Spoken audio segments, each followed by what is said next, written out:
it's pretty intense when you think about how many more followers and how much more social attention LeBron gets than the NBA itself. Yeah. Like that was never true.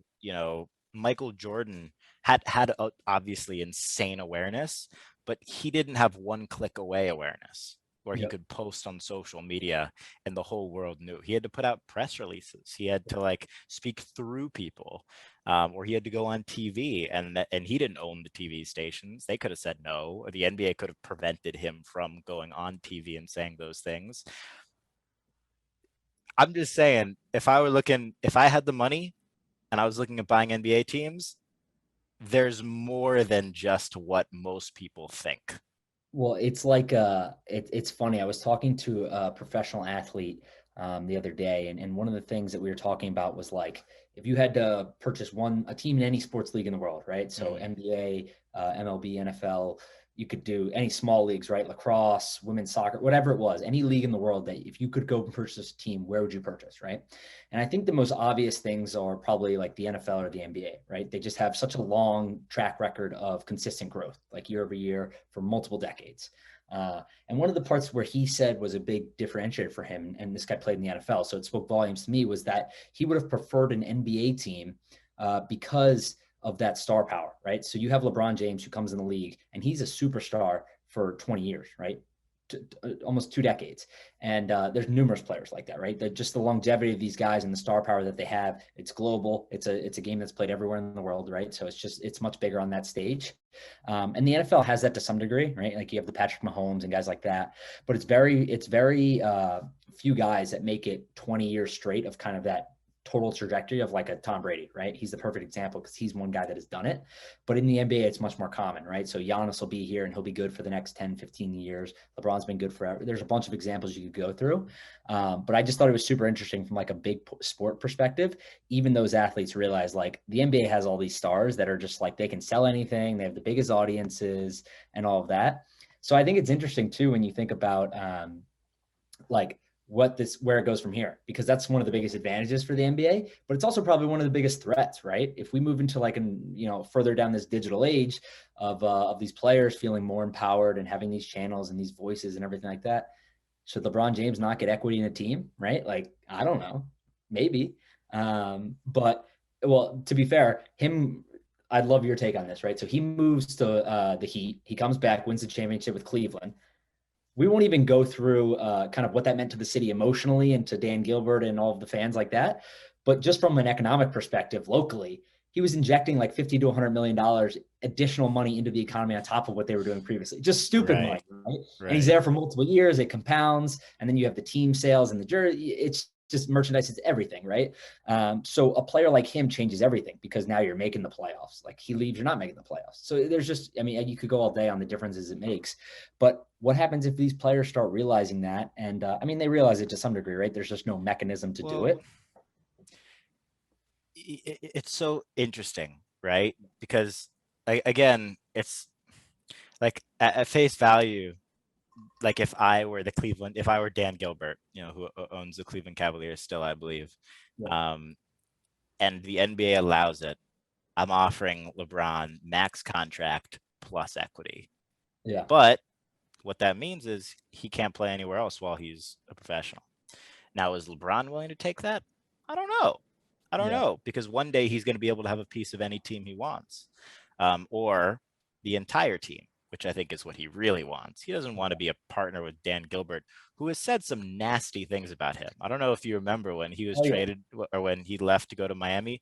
Dan Gilbert put out like a whole memo just trashing him, Yeah. and he Change still the came transfer back. And jersey. And, yeah. Just terrible. right, he still came back and won that guy a title. So in that particular instance, I don't know, but the other thing that I will say that does make it a little bit more complicated is because of the way that the league distributes jersey sales and ticket sales, how they try to democratize it as much as they can. So they're like splits. So if a Cavs jersey sells on through the NBA, the Cleveland Cavaliers don't get all the money. The Yeah. Knicks get some of that money. The Lakers get some of that money. The you know Toronto Raptors get some of that money.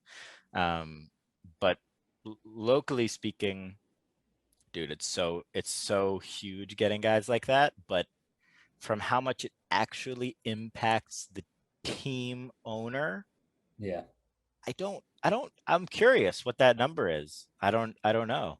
Well, so one good example would probably be, and this is probably to the extreme. So two Hmm. teams I always look at are the Warriors and the Timberwolves, and I use them because they're the best examples more recently.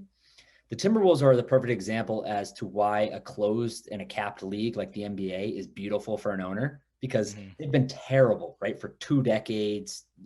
Glenn Taylor bought the team in late '90s, right? Hmm. So 20 plus years. They've made the playoffs a handful of times. They haven't won anything. They've just been terrible for year after year after year. He appreciated his when he sold the team now to Mark Lore and A-Rod, it was like a 20% compounded annual growth rate for like 2.5 decades. And they're So terrible. crazy. They're just terrible. And they're in Minnesota. It's just, they were just by far and away just a byproduct of the league being capped and then being included on the distribution of the media rights and everything else, right? Just totally Right. lucky that they weren't, if they had promotion relegation like soccer in Europe, they'd be screwed, right? They would have been kicked out of the league a long time ago. The revenues wouldn't be the same, etc. But the Warriors are a good example, I think, because of how much a guy like Steph Curry and Klay Thompson and Kevin Durant and all these guys meant to that franchise. So I forget the exact purchase price, but they grew more than any team in the league over the last 10 years when they were sold. Bob Myers and these guys bought them.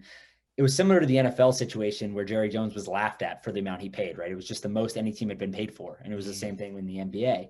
And you look at it now, they have a new arena, right, that they own. It's downtown San Francisco now. It's not in the Bay anymore in Oakland. So just much more expensive real estate. They won a bunch of titles. They're just a premium team now. They're worth more than the Lakers, which I think would have been crazy to think about a decade ago. Just the LA Lakers being worth less than the team within their own state, right? So That's so it's, crazy. it's crazy. It's tough because, right, like the players got to want it and the structure's got to work out. There's a bunch of mechanisms, right? You can't really trade the player if that happens. So we'll see. I wouldn't put it out of kind of the realm of possibility, but I think it's probably much further down the road than people would estimate. Hmm. It gives the player so much leverage too, Yeah. where it's like, oh, you don't want this guy? Like, all right. Like once things are contractual, it's in theory, LeBron could be like, I'm not playing until you trade for this guy. Yeah. Then And the what LeBron happens? example is good because you're spot on. He wants to own a whole team, right? And he wants controlling interest and he wants all of that. So at some point, it's almost like, does that get in the way of it, right? If he owns 2% of the 1% or 50 basis points of the Cleveland Cavaliers, like, what does that really mean for him long term? I think he'd probably rather Nothing. own significant of a team, even if it's maybe in the short term, it's better financially. If he can own more of a team longer down the road and control everything from the GM, the coach, all that type of stuff, I think that's probably what he'd prefer. Yeah, man. One of the best moves any former player has ever made, Michael Jordan, buying the then Charlotte Bobcats. Yep. Yeah, it's been incredible for him. And I think that, to be fair, I think that's what LeBron's gearing up for. So he's in the deal with Fenway Sports Group, right? Hmm. And I think what that enables him to do is Fenway, not only did they convert his stake, so I forget the exact percentages, but he owned a piece of Liverpool, right? And he did that through a contract with Fenway Sports Group here. Right. And he converted that over to full ownership of Fenway Sports Group. So he basically took a lower percentage stake, but now he owns a piece of everything as opposed to just one of their assets. And that was important because they raised $750 million or whatever it was from Redbird Capital. So Redbird bought 10% of the business. I think it was 750 million. They were valued at 7.5 billion. And Right. that business includes the Red Sox, Liverpool. So now LeBron's a part owner of all the assets that they have, right? Right. Do they own any other teams? No, those are the only two. They own they own a bunch of real estate around Fenway Park. They own Got it. Roush Racing or whatever the NASCAR team. So Okay. they own a couple minor league teams, just Right, small, right, right. but the two major teams are them. But I think what he's doing long term is he's gearing himself up because the difficult problem he's always going to face is that he's going to have to put up $1 billion to own the majority share of an NBA team. And he's rich as hell, but like that's just a shit ton of money. And he's not going to be able to do that, at least not for a long period of time, unless something else crazy happens. So I think what he's doing is he's partnering with them. They raised $750 million. They said that money is eventually going to be used to buy up additional assets in the sports ecosystem, right? Professional teams. And I think eventually, I don't know if it's 5 years, 10 years, 15 years, whatever. I think the plan is eventually going to be he's going to have his majority ownership control, but he's not going to own the most of the team, right? So he's going to be able to own a significant portion, but he's not going to have to put $1 billion up, which is a win-win for him, for the owners, for Fenway, for everyone, right? And I think what he's doing is he's really just aligning himself with people that he knows are going to be players for the next 2, 3, 4 decades. So It's crazy. interesting. And he's LeBron, so everybody loves him. Yeah, Exactly. it's really a great position to be in. Can you imagine being like nowadays, everybody seems to have money. I mean, in these types of conversations. So the Yep. differentiator is how much are you loved? How much influence do you have? And what's your deal flow, right? I'm Yep. sure there are a few other things, your experience, like what you've done for companies in the past, your past success, like your name, reputation, all that stuff. But could you imagine being somebody like LeBron with that kind of deal flow? Oh, it's insane. He turns down 99 out of 100, even more. You know what I mean? Like he's just approached with so many things because he can be so helpful. And I'm sure he would. I don't want to speak for him, obviously, but I'm sure one of the things that he would mention as being the most difficult part of it is just deciding on which things to do, right? And it's like the one example I always use with him is Blaze Pizza because he had to turn down. He actually had like 2 or 3 years left on his McDonald's deal. Right. And Maverick Carter came to him and he's like, "Hey man, look, we can get equity in this business. It's growing pretty quick. I think it's good. I like it. But you're basically going to have to." He had already been paid, I think, so he had to give back like $20 million or something like that. So imagine that, Oh, right? Like out of your bank account, you're giving it back to McDonald's, and you're like, "No, I'm going to end this deal early to go and pay someone to get equity in their business."